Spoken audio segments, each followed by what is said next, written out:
అదే RTV app వార్తల్ని క్షణాల్లో చదివే అవకాశం ఉంటుంది. ఒక న్యూస్ పేపర్, ఒక టెలివిజన్ ఛానల్ మీ చేతుల్లో ఎప్పుడూ ఉంటాయి.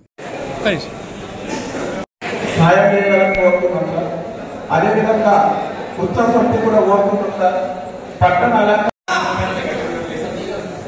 అందరికీ జై శ్రీరామ్ సార్. మరి కావాలి ప్రాంతం సార్, కాబట్టి మీ డిపార్ట్మెంట్ ద్వారా ఏదైనా నాకు టికెటింగ్ కానీ ఏదైనా ఏర్పాటు చేయాలని కోరుతున్నాం సార్.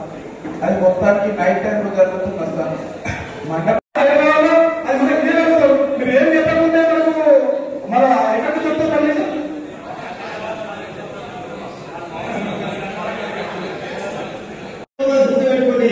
మనము ఎప్పుడైతే భక్తితోటి ఒక లక్ష్యంతో మనం పనిచేస్తున్నామో అదే చేయాలి.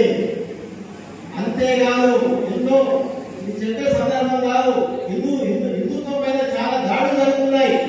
దాన్ని మనం పసిగట్ట వెళ్ళాలి. మన ఇంట్లో ఉన్న మహిళలకు చెప్తున్నామా, మహిళలకు హిందుత్వం పట్ల చెప్తున్నామా? మన చేసేది పూజ చేస్తున్నాం. పూజ చేయడం వల్ల హిందుత్వం బలపడదు. పూజ చేసుకున్న అంతరాత్మను గ్రహించాలి. గణపతి పూజ చేస్తున్నప్పుడు గణపతి యొక్క విషయాన్ని మనకు తెలుస్తుందా? ఇప్పుడు గణపతి యొక్క ముఖ్య ఉద్దేశం ఏంటి? మన విఘ్నాలను తొలగిస్తాడు. విఘ్నాలంటే మనకి ఎటువంటి ఆటంకం ఉన్నా గణపతిని భక్తి శ్రద్ధలతో పూజిస్తే ఆ విఘ్నాలు ఆటంకాలు తొలగిపోయి ఆ ఇల్లు అభివృద్ధి పథంలో నడుస్తుంది. ఇంకా గణపతి ఏం వస్తుంది? మనకు విద్య వస్తుంది, బుద్ధి వస్తుంది, జ్ఞానం వస్తుంది, ఇవన్నీ వస్తాయి. ఇంతే కాకుండా గణపతి అంటే చాలా మంది వినాయకుడు అంటే కేవలము శివపార్వతుల కుమారుడే కాదు, వినాయకుడు అంటే నాయకుడు.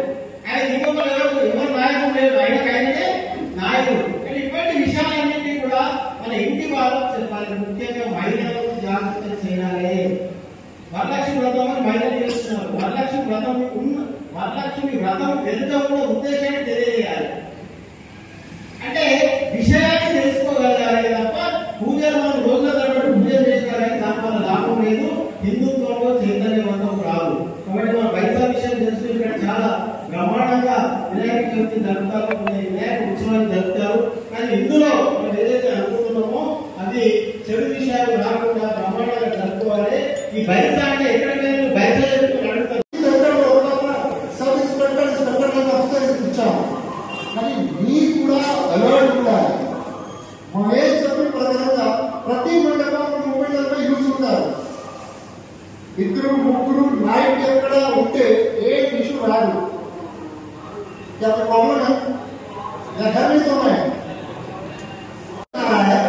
ఒక చిన్న ఇష్యూ కూడా పెద్ద ఇష్యూ ఉండవచ్చు, జరగచ్చు. तो थोड़ा आप ही दिमाग लगाइए, सोचिए.